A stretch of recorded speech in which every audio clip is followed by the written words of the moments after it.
ప్రధాని మోదీకి అదానియే దేవుడని, ఆయన ఏది చెబితే అదే చేస్తారన్నారు ఎల్ఓపి నేత రాహుల్ గాంధీ. బడా వ్యాపారులకు వేల కోట్ల రుణాలు మాఫీ చేసే మోదీ పేద రైతుల లోన్లు ఎందుకు మాఫీ చేయడం లేదన్నారు. హర్యానా ప్రజల ఓటు హక్కుతో బీజేపీకి బుద్ధి చెప్పాలన్నారు. న్యాయం కోసం పోరాడుతానన్న రిజ్లర్లు కలిసేందుకు మోదీకి టైం లేదా అని ప్రశ్నించారు కాంగ్రెస్ నేత ప్రియాంక గాంధీ.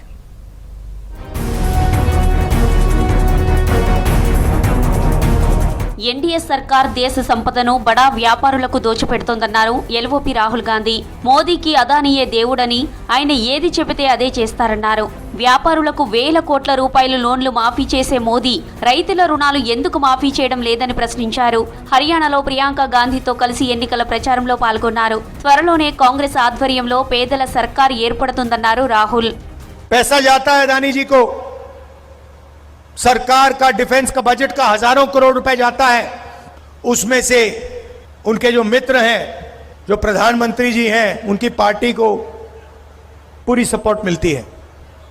मीडिया में अदानी जी 24 घंटा एनडीटीवी पे, बाकी चैनलों पे अंबानी जी, नरेंद्र मोदी जी का चेहरा दिखाते रहते हैं. హర్యానాలో కాంగ్రెస్ అధికారంలోకి రాగానే ఎంఎస్పీ అమలు చేస్తామన్నారు రాహుల్ గాంధీ. ప్రతి మహిళలకు నెలకు 2000 ఆర్థిక సాయం అందిస్తామన్నారు. యువతకు కొత్తగా 2 లక్షల ప్రభుత్వ ఉద్యోగాలు కల్పిస్తామని చెప్పారు. 10 ఏళ్లుగా బీజేపీ ప్రభుత్వం హర్యానా ప్రజల సంక్షేమాన్ని పట్టించుకోలేదన్నారు రాహుల్. इसीलिए हमने निर्णय लिया है, जैसे ही यहाँ पे कांग्रेस पार्टी की सरकार आएगी, पहला काम हम मिनिमम सपोर्ट प्राइस किसानों को देने जा रहे हैं. महिला के हर बैंक अकाउंट में, महीने के हर गरीब महिला के बैंक अकाउंट में महीने के 2000 रुपए हम डालने जा रहे हैं. 2 लाख युवाओं को हम हरियाणा सरकार में नौकरी देने का काम करेंगे.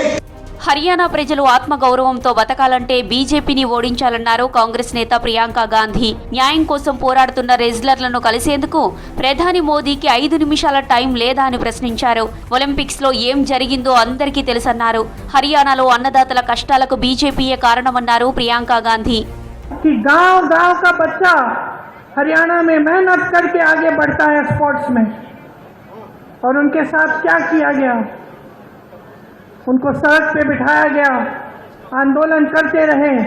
प्रधानमंत्री जी के पास 5 मिनट का समय नहीं था कि वो मिलने भी चले जाएं, कि पूछ लें कि क्या बात है, किस तरह से हम आपकी मदद कर सकते हैं. और फिर आप सब ने खुद ही देखा कि ओलंपिक्स में अभी हाल में क्या हुआ. కేంద్ర హోంమంత్రి అమిత్ షా తనపై చేసిన కామెంట్లపై స్పందించారు ఏఐసీసీ చీఫ్ మల్లికార్జున ఖర్గే. హోంమంత్రి అనవసరమైన విషయాలపై కాకుండా మణిపూర్ అల్లర్లు, కులగణనపై ఫోకస్ పెట్టాలన్నారు. కులగణనతోనే ప్రభుత్వ పథకాలు ఎవరికి చేరాయో తెలుస్తుందన్నారు ఖర్గే.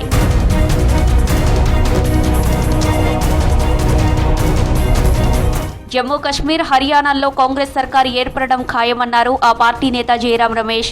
ఎన్నికల మేనిఫెస్టోలోని ప్రతి హామీని అమలు చేస్తామన్నారు.